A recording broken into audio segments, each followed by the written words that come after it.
I want to talk about faith. And I know that this can be a topic that people struggle with because, you think about the time that you prayed for something and it didn't turn out the way you wanted. I've been there. I know what that's like. I have prayed impossible prayers or prayed for people to be raised from the dead, even, and it didn't work. It didn't happen. And so I want to address this because I think that we can increase our faith and actually see more miraculous things if we understand faith a little bit better. So the first thing I want to share is that we talked about in my previous video about our Father and how God is a father and how he longs to be a father. And when I think about that, I think about how with my own children, I don't give them everything they want, right? Because if I did, they would be spoiled, or maybe it's not in their best interest to have candy for like every single meal or get every single thing they've ever asked for, right? It may not be the best for them. But I understand as a parent also wanting to see the delight in my kids and wanting to bless them and wanting their good and wanting to see them thrive. And I want to give them opportunities and experiences and even things. But I'm not going to give them everything because at the end of the day, I want what is best for them. And when we think about our Father in heaven, we think about if he is the perfect Father and he knows all things, both the tomorrows we have and the past and the present. If he knows everything, then he is going to work everything out for our good. He's going to take the good, he's going to use even the bad, and he is going to work it all together for our good. So I think there's a couple of reminders we need to know. So the first one is this, that God is the God of the impossible. Nothing is impossible for him, right? He created the world, the universes with just a word, right? He can create anything. He can do anything. There's nothing impossible for this God.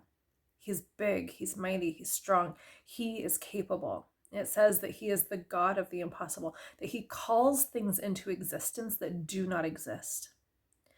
In addition to that, not only is he the God of the impossible, Jesus tells us that he's a good father who loves to give good gifts, that he cares about our needs and he's going to meet our needs, that he is going to give us the things that we ask for when they're according to his will, right? We see in James chapter 1, we have James saying to us, so James is the brother of Jesus, and he says in the first chapter, he says, every good and perfect gift comes down from the Father of heavenly lights, who does not change like shifting shadows. So the second thing I want to remind us of is that our God is the same God. He does not change.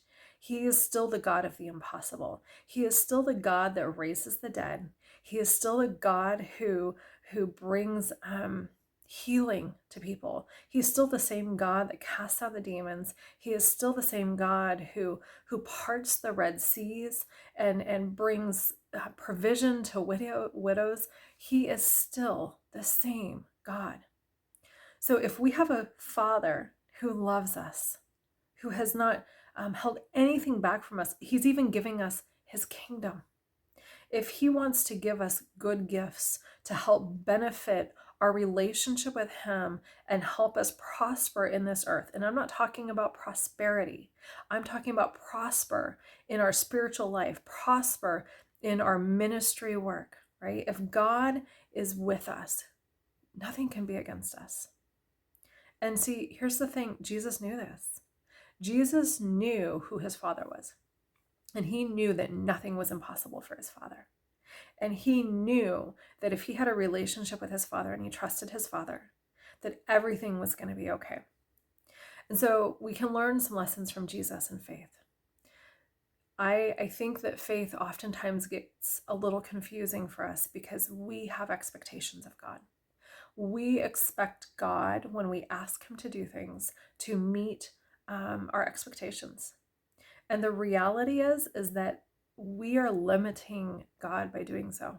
We're putting him in this box and saying, okay, God, I have this need, so I want you to do something for this need, and it needs to look like this. And sometimes God answers those. But most oftentimes, why on earth would we limit the King of the universe who can create something out of nothing by our limited expectations? I think that faith isn't about the outcome of our asks. It's not about we ask God and he's like this slot machine and it produces something, right?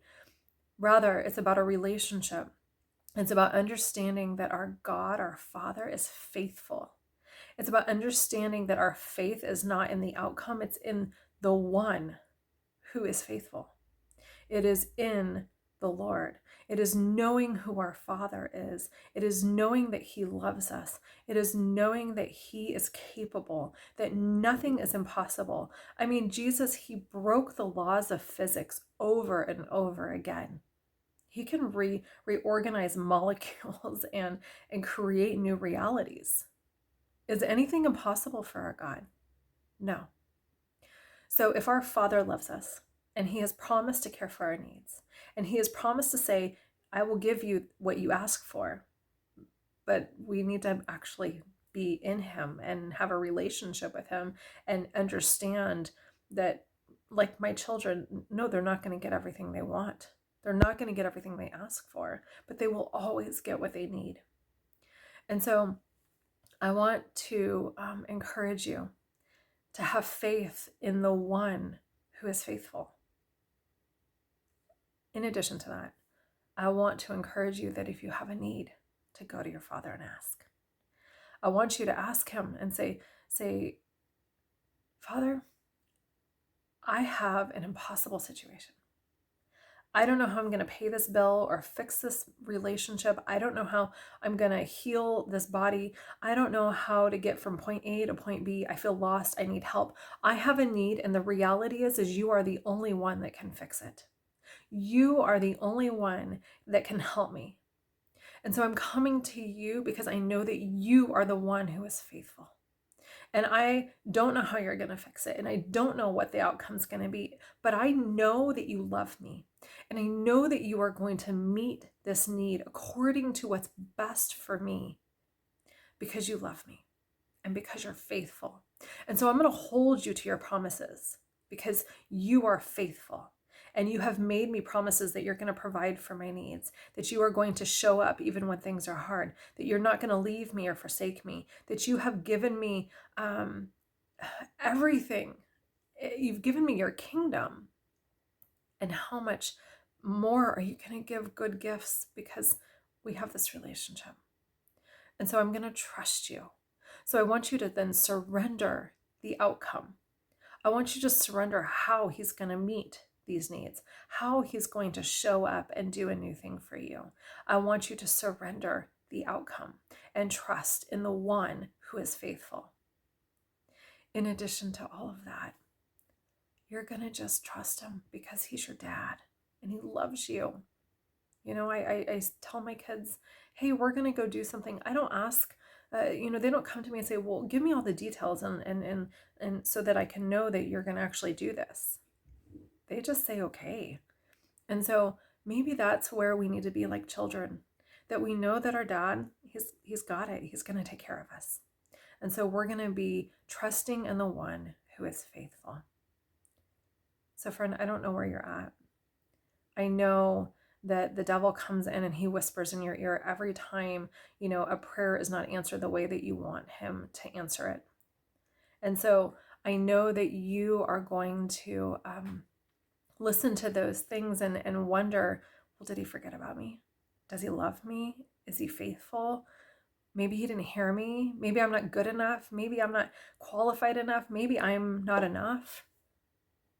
And I want to encourage you that you are loved and you are valued and you are enough because your Father, he cares about you. And he knows your needs before you even ask. And all he does is say, come to me and ask.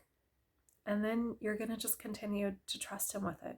You're going to talk to him about it, and you're going to continue to say, Lord, I know that you are good, and I know that you love me, and I know that you are faithful, and that you are going to help me because you've promised to do so.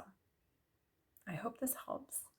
And I'd love to hear how God is being faithful in your life. So maybe put that in the comments below or let me know.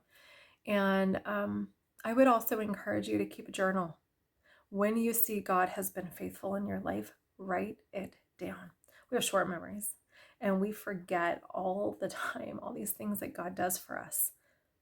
But I want you to keep almost like this memory log, this journal of God showed up in this way in my life. God showed up in this way in my life. And it will increase your level of faith in the one who is faithful. It will also increase your expectancy that God will show up.